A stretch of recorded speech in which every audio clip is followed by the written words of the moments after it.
How's it going, everybody? We're continuing with the updates to the Punish videos, and it's Shaman's turn. The person helping me today is Shiggstas, another Grandmaster player for multiple seasons now. A link to his stream in the video description as usual. Go check him out if you want to learn some more little tricks. But moving on to what you're actually here for, the Punishes. On Guardbreak you have two options. You either go for a heavy attack for 27 damage, or you choose less damage but the pressure of having a bleeding opponent.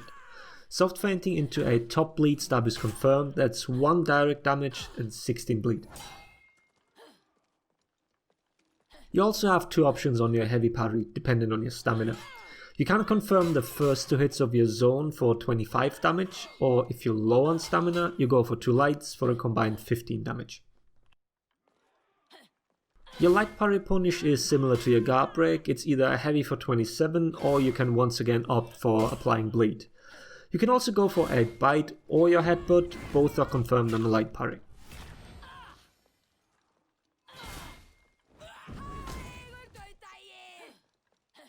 Now we'd usually talk about wall splats, but Shaman is a little special here because she automatically performs her leaping heavy from a throw. And that one is confirmed no matter whether your opponent hits a wall or not. It's always 20 damage no matter what direction you throw or what direction your guard is in. And you also can't wait it out because the possible delay on the leaping heavy is massive. So sadly there's no way to confirm a normal heavy or a bleed from a throw to the wall. But your headbutt, which can confirm of any throw, does wall split as well. And that one will allow you to land a normal heavy or the top bleed stab. Which also means that you can confirm your bite off of any throw for 50 damage.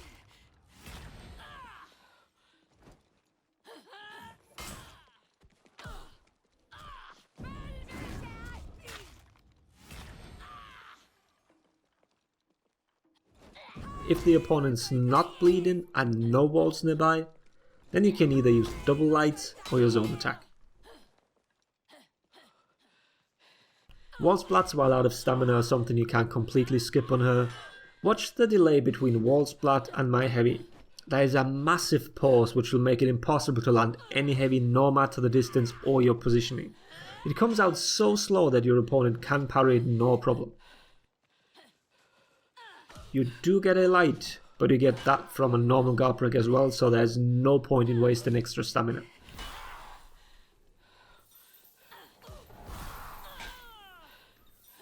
You also get 1 light for 10 damage on a light parry while out of stamina. Now for punishes when the opponent is out of stamina. You always have 2 options depending on whether you want to bleed someone or want to do solely direct damage. Throw direction isn't important, but you should start with your right side leaping heavy as that's your fastest. Then combo into another heavy and the top bleed stab. That's a combined 69 damage.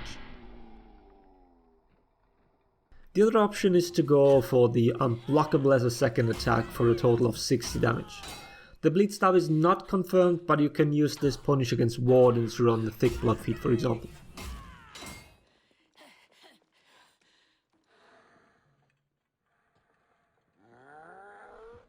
There is an additional punish that's possible when your opponent is already bleeding. It's throw into right side heavy into unblockable, then you dash soft feint that attack and go into your bite. That's a total of 70 damage and heals you for 20.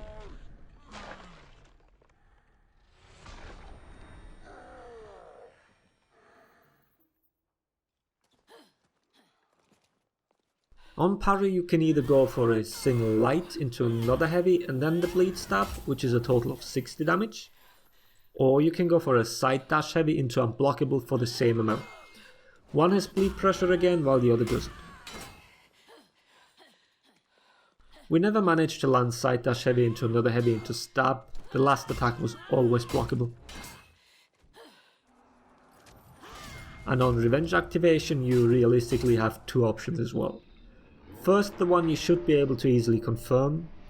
Light into unblockable into top bleed stab. This is a combined 91 damage.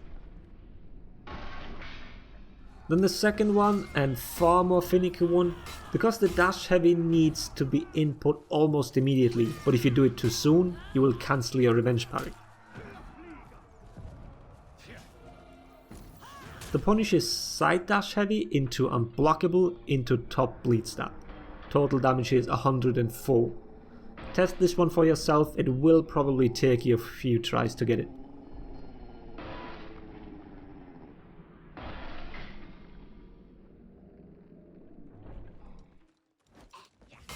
Now for her out of lock, which is in my opinion among the best in the game. Her leaping heavy confirms the second one. This means she has insane chase potential. Not only can the first attack come from 3 possible directions, it's also a lot of damage if you get caught off guard. The bleed stab is not confirmed but lands more often than not. There are 2 more things I want to talk about for her. First, learn her flickers. Her bash is not only fast but feinting late and messing with your indicators will mess with your opponents as well.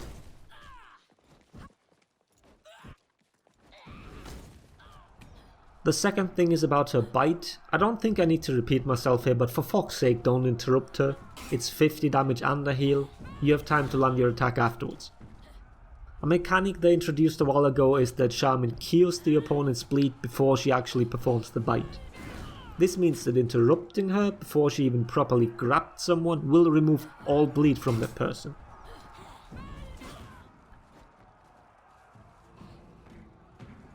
The second issue with this is that you cannot reapply bleed during the wake up animation, it just gets absorbed completely, while you rather apply the bleed to your teammate. I understand that the devs don't want bites to be chained ad infinitum, but this seems a little excessive. The move has been insanely strong for a long time, but I feel like its ganking potential got lowered a few times too many.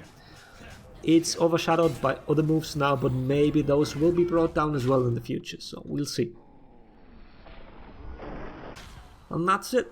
Don't forget to check out Shiggstas' stream, link will be in the video description. I hope the video was helpful. Thanks for watching. Laters everybody.